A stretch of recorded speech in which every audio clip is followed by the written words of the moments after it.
At Aumann Auctions, we strive to bring buyers and sellers together in a pleasurable and stress-free environment. Our company is built on over 43 years of ethical practices and the constant refinement of our craft. If you are considering an auction, Aumann Auctions has the variety of services you need to make your auction a success. We are a nationwide company serving clients coast to coast and providing over 100 auctions per year. We specialize in antique tractors, farmland, real estate, farm toys, and tractor memorabilia, just to name a few. Visit our website or give us a call for a no-obligation consultation.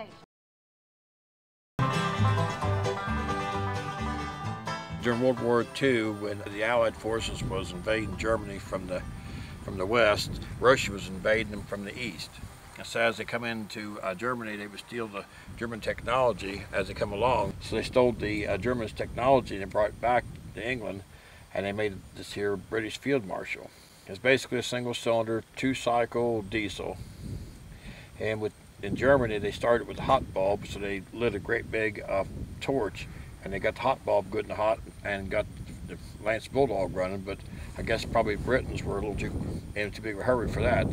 So they devised a system where you could put a shotgun shell in it, and the inertia of a shotgun shell would start the engine spinning over and it would fire off that way. Okay, what this here is, this is the clutch release. If you go to start it, to keep from running the whole transmission, you raise it up like this, and that disengages the clutch so you don't have to crank the whole transmission over when you're trying to start it.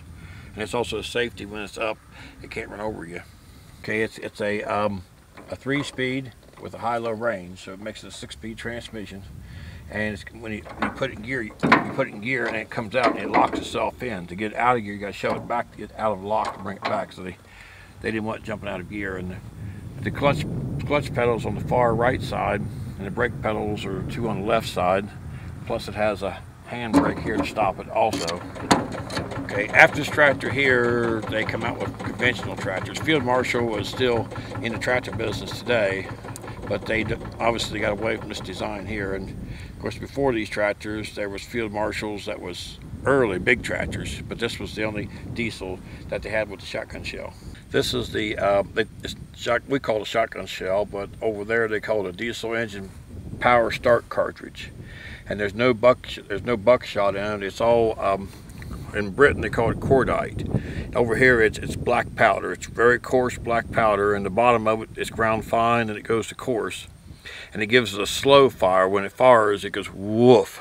It doesn't go bang. It gives the piston a chance to move back. And it gives it a lot of RPM, and it goes from there. And also, before you start it, you have paper that you have to put in the front of it, and you roll it up in a real little tiny ball, and you put it in your priming thing, and you light it. This is pasteboard paper with saltpeter on it, and it glows, and the diesel runs off this here this glowing paper until it gets warm enough for the fuel cell, it can fire off the fuel cell. So whenever we start this tractor, we have to have a piece of paper and a shotgun shell. Kick this valve out. We need to roll this, take the thing out of here to put the paper in it.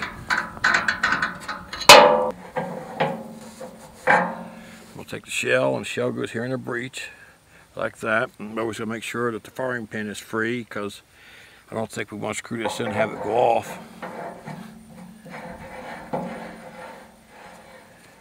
Here we go, that's on.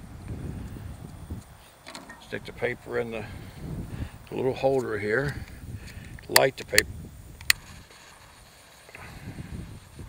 Get her blowing real good, it's going good. Stick her in the hole here. Tighten that up there. All right, I think we're ready to go.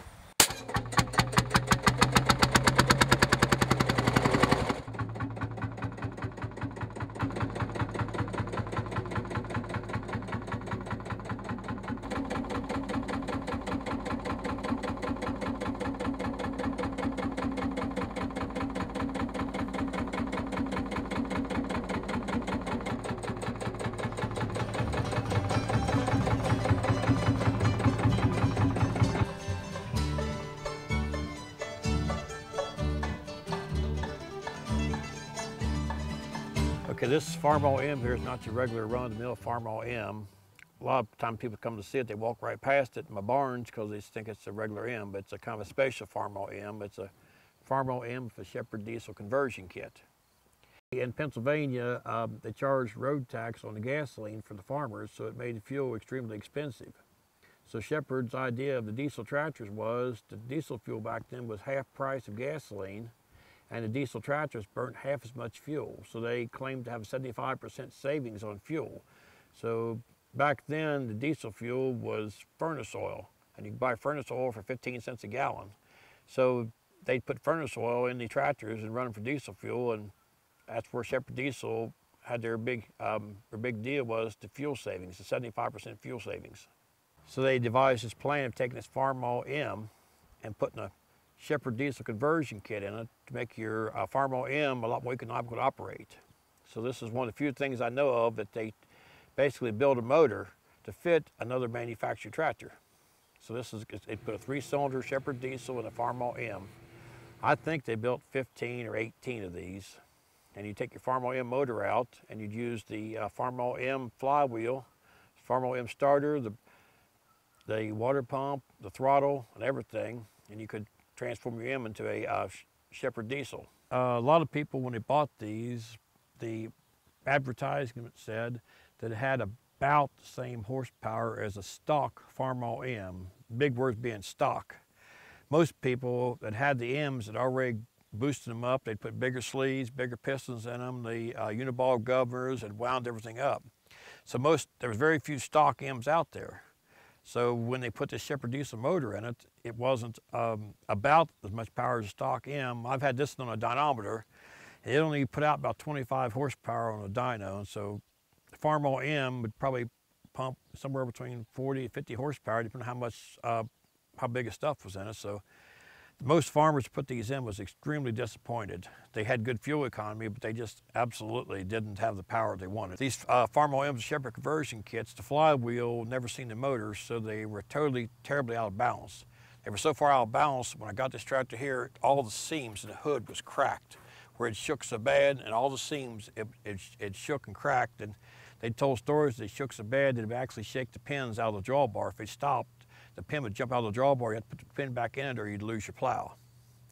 So when we took it apart, I sent the crankshaft, had it balanced and blueprinted, and the crankshaft was so far off that the machine shop had to weld strips of metal on the crankshaft. The machine shop said it wasn't perfect, but it was 1,000% better than what it was.